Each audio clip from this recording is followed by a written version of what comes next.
বছর ঈদেও একটা জামা কিনেনি। পুরাতন জামা দিয়ে ঈদ করেছে, জানিস টুকি? আরে কি বলছিস তুই? পুরনো জামা দিয়ে কি কখনো ঈদ হয় নাকি?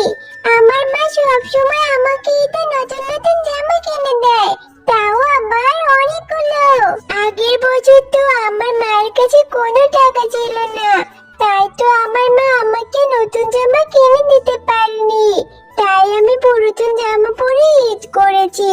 কিন্তু এবছর আমি আমার মাকে বলবো আমাকে নতুন নতুন জামা কিনে দিতে। এরপর নতুন জামা পরে আমি তোদের সাথে ঘুরবো। নতুন জামা পরে আমি ঈদ করবো তোদের সাথে। তাই নাকি রে জিয়া? তুই তো আগের বছরও বলেছিলি যে তোর মা তোকে নতুন জামা কিনে দেবে, আর সেই জামা পরে তুই আমাদের সাথে ঈদ করবি। কই, তোর মা তো তোকে নতুন জামা কিনে দিল না, তুই তো সেই পুরাতন জামা পরে ঈদ করলি। শোন জিয়া, যদি তুই এইবার নতুন জামা কিনে না আনিস তাহলে তোকে আমাদের সাথে ঘুরতে নেব না। বন্ধুদের এইসব কথা শুনে জিয়া মনটা খারাপ করে সেখান থেকে চলে আসে। মা, ও মা, তুমি আমাকে এই বাড়িতে নতুন জামা কিনে দিবে, তা না হলে আমি কিন্তু অনেক মন খারাপ করব। মা জিয়া, কিছুদিন ধরে আমার শরীরটা ভীষণ খারাপ, আমি যে কোনো কাজই করতে পারি না রে মা। বাঘিনী মামি যে কি বলবে তা তো আল্লাহই ভালো জানে রে মা। যাই হোক, যতদিন কাজ করেছি ততদিনের টাকাই চাইবো। বাঘিনী মামি যদি টাকাটা দেয় তাহলে তোকে একটা নতুন জামা কিনে দিব রে মা। তুমি আমাকে কবে ঈদের জামা কিনে দিবে মা? ঈদের তো আর মাত্র 2 দিন বাকি আছে। মা, তুমি যদি আমাকে এইবার নতুন জামা না কিনে দাও তাহলে আমি কিন্তু অনেক রাগ করব। রাগ করে আমি বাড়ি ছেড়েই চলে যাব, আর কখনোই বাড়িতে আসবো না মা। মারে, তুই কষ্ট পাস না, আমি বাঘিনী মামির থেকে টাকাটা এনে তোকে নতুন জামা কিনে দিব। আমি আজকের মতো তো আমার সব কাজই করা শেষ। বাঘিনী মামি, একটা কথা ছিল, আমি যে কদিন কাজ করেছি সে কদিনের টাকাটা যদি দিতেন তাহলে আমার খুব উপকার হতো। আমার মেয়েটা নতুন ঈদের জামা কিনে দেওয়ার জন্য বায়না ধরেছে। আমার মেয়েটা রাগ করে বসে আছে বাঘিনী মামি, ও চাইছে এবার নতুন জামা পরে ঈদ করবে। ঈদের যে আর মাত্র 2 দিন বাকি আছে। বাঘিনী মামি, আপনি যদি টাকাটা দিতেন তাহলে আমার বড় উপকার হতো, আমার মেয়েটাকে একটা জামা কিনে দিতাম। ঝুমা, তুই তো রোজ রোজ কাজে ফাঁকি দিস, কিন্তু অগ্রিম টাকা চাইতে হলে সবার আগে চলে আসিস। আজ কয়দিন পরে কাজে আসলি, আর কাজে আসতে না আসতে টাকা চাইছিস? এটা তো রোজার মাস, ঈদের জন্য এমনিতেই অনেক টাকা খরচ হয়ে গেছে, অনেক জিনিসপত্র কেনা হয়ে গেছে, আর এখন তো হাতে আমার কোনো টাকা পয়সা নেই, আর ঈদের জন্য আরো অনেক কিছু কেনা বাকি রয়ে গেছে। তুই আমার আশা ছেড়ে দে রে ঝুমা শিয়ালিনী, তুই আমার আশা ছেড়ে দে রে ঝুমা শিয়ালিনী। আমি তোকে কোনো টাকা পয়সা দিতে পারবো না। তুই যদি তোর মেয়েকে জামা কিনে দিতে চাস তাহলে অন্য কোথা থেকে ব্যবস্থা করে নে, আমি তোকে কোনোই টাকা দিতে পারবো না রে ঝুমা। বাঘিনী মামি, আপনি তো অনেক টাকার কেনাকাটা করেছেন, আর আমি তো সামান্য কিছু টাকাই চাইছি আপনার কাছে। এই টাকাটা আপনি আমাকে দিতে পারবেন না বাঘিনী মামি? এই টাকাটা যদি আপনি আমাকে দেন তাহলে আমার অনেক উপকার হয়। ঝুমা, তুই এত কথা কেন বাড়াচ্ছিস বলতো?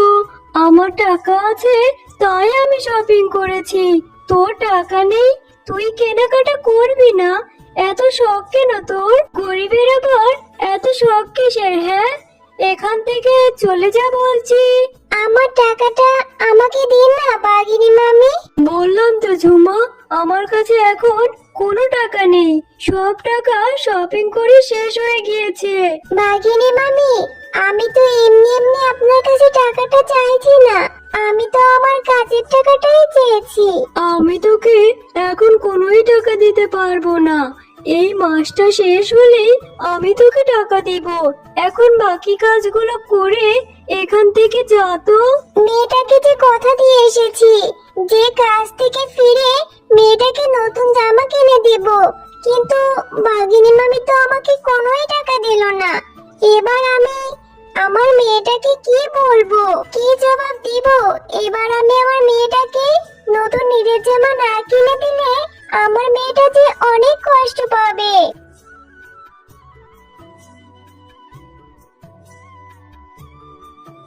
মা, তুমি চলে এসেছো? আমি তোমার জন্য কতক্ষণ ধরে অপেক্ষা করছিলাম। তুমি না বলেছিলে কাজ থেকে ফিরে এসে নতুন জামা কিনে দিবে? চলো মা, চলো এক্ষুনি আমরা নতুন জামা কিনতে যাই। মারে, আমি যে বাঘিনী মামির কাছ থেকে একটা টাকাও পাইনি। আমি তোকে নতুন জামা কি করে কিনে দিব রে মা? তুই মন খারাপ করিস না মা, দেখি আমি অন্য কিছু একটা ব্যবস্থা করতে পারি কিনা। না মা, আমি তোমার কোনো কথাই শুনবো না। তুমি আগের বারও আমাকে এই একই কথা বলেছিলে, কিন্তু তুমি আমাকে কোনো জামা কিনে দাওনি। এবারও তুমি কি আমার সাথে তাই করবে? আমি তোমার কোনো কথা শুনতে চাই না। তুমি আমাকে একটুও ভালোবাসো না।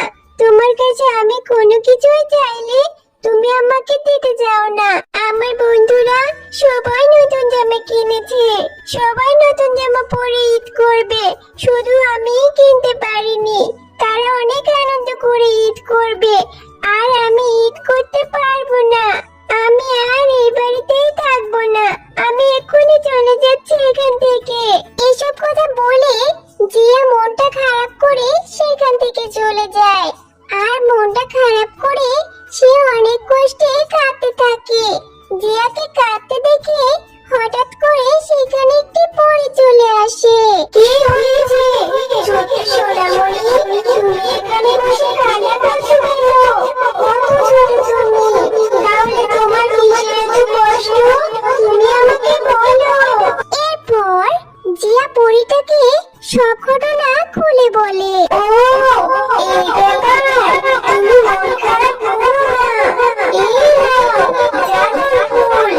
এই ফুলটা তুমি তোমাদের বাড়িতে উঠানে যে কাঁঠাল গাছটা রয়েছে সেই কাঁঠাল গাছের গোড়ায় রেখে দেবে। এরপর দেখবে তোমার মনের সব ইচ্ছা পূরণ হয়ে যাবে, তোমার সমস্ত কষ্ট দূর হয়ে যাবে। এরপর জিয়া পরীর দেওয়া সেই জাদুর ফুলটা নিয়ে খুশি মনে বাড়িতে চলে আসে। আরে জিয়া, তুই কোথায় গিয়েছিলি মা? সেই যে রাগ করে চলে গেলি। এরপর তোকে আমি কত খুঁজেছি, তোকে তো কোথাও পেলাম না মা। তুই কোথায় গিয়েছিলি? আর হ্যাঁ, তোর হাতে ওটা কিসের ফুল? মা, এই ফুলটা না আমাকে একটা পরী দিয়েছে। পরীটা বলেছে যদি আমরা আমাদের কাঁঠাল গাছের গোড়ায় এই ফুলটা রেখে দেই তাহলে নাকি আমার মনের আশা পূরণ হয়ে যাবে মা। আরে জিয়া, তোর কি মাথা খারাপ হয়েছে নাকি? এইসব কি বলছিস? কোথা থেকে পড়ে আসলো? আর এটা কিসের ফুল? মা, তুমি বিশ্বাস করছো না তো? দাঁড়াও, এক্ষুনি আমি কাঁঠাল গাছের গোড়ায় এই ফুলটা রেখে দিচ্ছি, তারপর দেখবে ম্যাজিক হবে। এরপর তো তুমি আমার কথা বিশ্বাস করবে। এরপর পরীর কথা মতো জিয়া সেই কাঁঠাল গাছের গোড়ায় ফুলটি রেখে দেয়। আর আশ্চর্যজনক ভাবে সেই গাছে অনেক অনেক নতুন নতুন ঈদের জামা চলে আসে। দেখলে তো মা, পরী আমাকে ঠিকই বলেছিল। আর আমিও তোমাকে কোনো মিথ্যা কথা বলিনি। দেখো মা, দেখো আমাদের কাঁঠাল গাছে কত সুন্দর সুন্দর ঈদের জামা চলে এসেছে। আরে তাই তো দেখছি, এটা তো অনেক আশ্চর্যের ব্যাপার। কিভাবে কাঁঠাল গাছে এত সুন্দর সুন্দর জামা চলে আসলো? মা, ভালোই তো হয়েছে। এবার আমি অনেক অনেক নতুন জামা পরে ঈদ করতে পারবো। আর আমাদের বনে যারা অসহায় আছে, যারা ঈদের জামা কিনতে পারে না, তাদেরকে আমরা এই জামাগুলো বিলিয়ে দেব, তারাও যেন নতুন জামা পরে ঈদ করতে পারে। এরপর জিয়া সেই কাঁঠাল গাছ থেকে কিছু জামা পেড়ে বনে যারা অসহায় ও গরিব বাচ্চারা ছিল তাদের মাঝে বিলিয়ে দেয়। এভাবেই সবার ঈদ